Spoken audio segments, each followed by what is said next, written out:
तमिलनाडु के ईसाई धर्म प्रचारक पॉल दीनाकरन के ठिकानों से 118 करोड़ रुपए की अवैध संपत्ति का खुलासा हुआ है।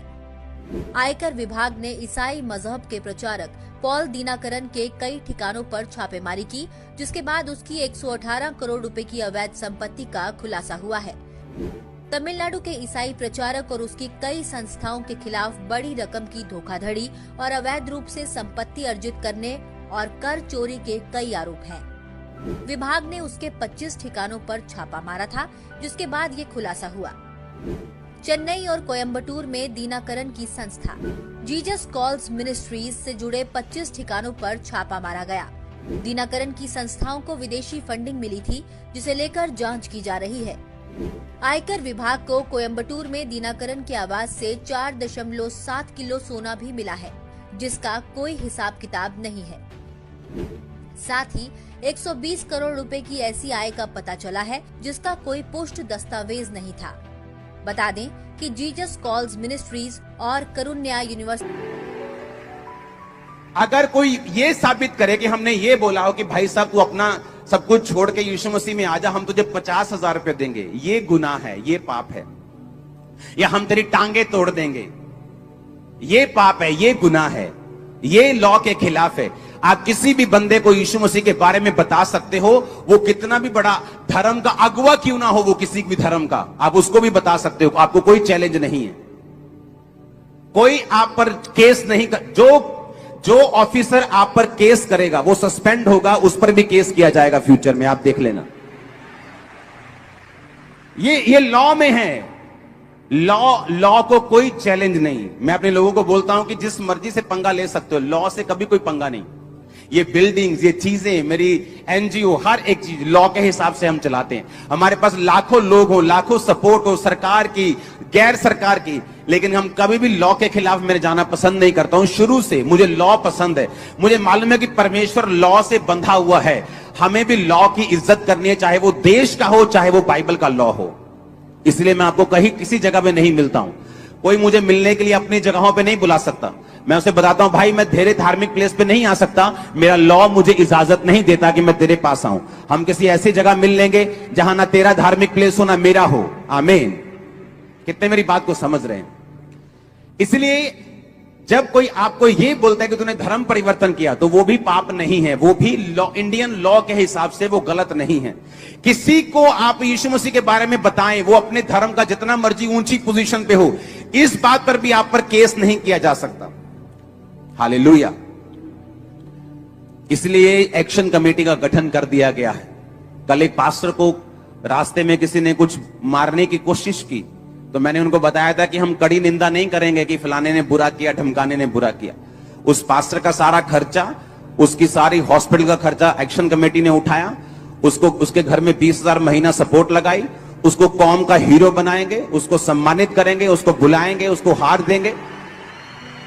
एक भी विश्वासी पंजाब का मेरी चर्च का मेंबर हो चाहे ना हो, वो कैथोलिक मेंबर हो, वो सीएनआई मेंबर हो, वो पेंटिकोस्टल मेंबर हो, वो साल्वेशन आर्मी हो, वो कोई मेंबर हो, किसी पर कोई आंच आई, हम उसके साथ हमेशा खड़े रहेंगे थे। किसी को प्रॉब्लम हुई, कोई पास्टर, एक मेंटरशिप की मीटिंग में मैंने एक प्रोफेटिक वर्ड दिया था, उसको मैं चाहता हूं आप उस प्रोफेटिक वर्ड को देखो, मैंने क्या बोला था मेंटरशिप मीटिंग में।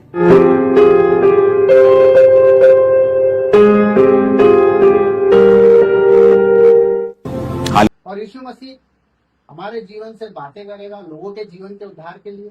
यीशु मसीह हमें उपयोग करेगा लोगों के चंगाई के लिए। यीशु मसीह हमारे जीवन में काम करेगा सब चीजों के लिए जो वह चाहता है, जिस कारण हमको उसने सिलेक्ट किया, चुना और बहुत सारी परिस्थितियों से हमें निकाल के लाया। हम देखते हैं आगे कि पवित्र आत्मा कैसे हमारे जीवन में काम करता है। उसके लिए हम एक वचन को पढ़ेंगे जो कि है 2 कुरिन्थियों 3 उसका 18वां वचन। हाँ, 2 कुरिन्थियों उसका 3 उसका 18वां वचन हम पढ़ेंगे। परंतु जब हम सबके उबारे चेहरे से प्रभु का प्रसाद इस प्रकार प्रकट होता है, जिस प्रकार दर्पण में तो प्रभु के द्वारा जो आत्मा है, हम उससे तेजस के रूप में अंश अंश करके बदलते जाते हैं। Hallelujah, hallelujah.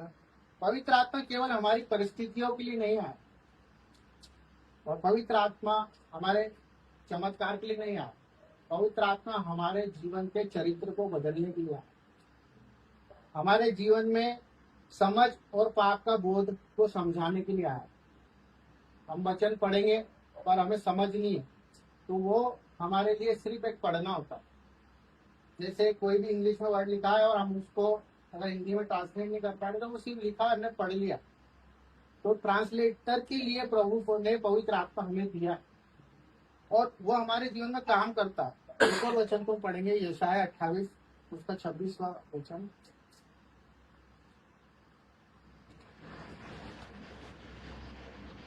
क्योंकि उसका परमेश्वर उसको ठीक ठीक काम करना सिखाता और बतलाता है। Hallelujah, hallelujah. पवित्र आत्मा के द्वारा, वचनों के द्वारा जब हम उसको पवित्र आत्मा का बपतिस्मा लेंगे तो हमको ठीक ठीक काम करना और परमेश्वर के जीवन में जैसे यीशु मसीह ने परमेश्वर की सेवा की वैसा हमारे को वो सिखलाएगा, हमें बताएगा। क्योंकि संसार की चीजें तो उसने हमको पहले ही दे दी है। उन्होंने वचन में कहा है कि तू रोटी की चिंता मत कर, कपड़े की चिंता मत कर, खाने की चिंता, जीवन की चिंता मत कर। हमारे लिए चिंता का विषय कि हम परमेश्वर के जीवन में आ गए हैं, तो वो सेवा हमारे जीवन से कैसे होगी और परमेश्वर हमसे वो कैसे कराएगा।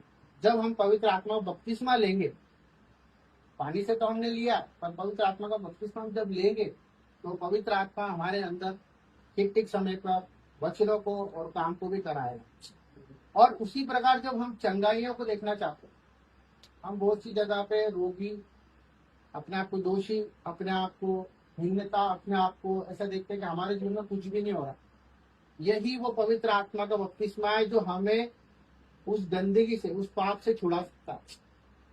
आज हम यहाँ बैठे, अगर यहाँ पर छोटा सा भी गंदगी डाल देंगे ना, तो सबसे पहले उसको साफ करेंगे। तो वो साफ करने का काम पवित्र आत्मा का है, ताकि अगर हमसे हमारे जीवन में कोई अगर कोई रोग है तो वो उसको हटाने की ताकत किसके पास है? वचनों के पास। और वचन जब होंगे तो पवित्र आत्मा हमको वो प्रबलता के कारण उस रोग को भगा सकते, उस रोग को अपने जीवन से हटा सकते, उस कठिनाइयों को हम हटा सकते जो आज हम देख रहे हैं, क्योंकि पवित्र आत्मा हमारे लिए काम करता है। हम आगे देखते हैं कि पवित्र आत्मा कहाँ होती है, ये हमें जानना है कि वो कहाँ होती है और हमारे जीवन में वो किस प्रकार काम करती है। 1 कुरिन्थियों उसका 6 उसका 19वां वचन हम पढ़ेंगे, परमेश्वर मदद करे। 1 कुरिन्थियों 6 का 19 क्या तुम नहीं जानते कि तुम्हारी देह पवित्र आत्मा का मंदिर है जो तुम में बसा हुआ है और तुम्हें परमेश्वर की ओर से मिला है और तुम अपने नहीं हो। हालेलुया। 19 लिखा है, मैं ज्ञानवानों के ज्ञान को नष्ट करूंगा और समझदारों की समझ नहीं बात सही बोल रहे हो। अब मसीह का जीवन और मसीह पवित्र आत्मा कहाँ वास करता है? हमारे अंदर। और हमारे अंदर जब वास करेगा जब हमारा जीवन विश्वासी होगा। जो मसीह का है उनके जीवन में पवित्र आत्मा वास करता है। इसलिए वास करता है क्योंकि वो पवित्र जीवन जीता है, पवित्र अपनी वो पवित्रता को नहीं छोड़ता है, चाहे वो हमारे जीवन में कैसी भी चीज हो। कोई गाली बक रहा है तो हम रिटर्न नहीं दे सकते, कोई हमारे लिए अगर गंदी योजना कर रहा है तो हम उसके साथ वैसे नहीं हो सकते, कोई ने हमको गलत करा है हमारे साथ तो हम नहीं कर सकते, क्योंकि हमको वो पवित्रता को छोड़ना नहीं है, वो पवित्र आत्मा का बपतिस्मा हमको छोड़ना नहीं है। और जब हम उसकी कहाँ रहने की बात करते हैं तो वो कलीसिया की इमारतों में नहीं रहता, वो ना कोई चर्चों में रहता है ना कोई बाजारों में रहता है, वो हमारे हृदय रूपी दिल के अंदर वास करता है। और जब हमारे हृदय रूपी दिल के अंदर वास करता है तो यीशु मसीह हमें स्वीकार करता है और यीशु मसीह हमारे साथ एक मन हो जाता है। और जब वो एक मन होता है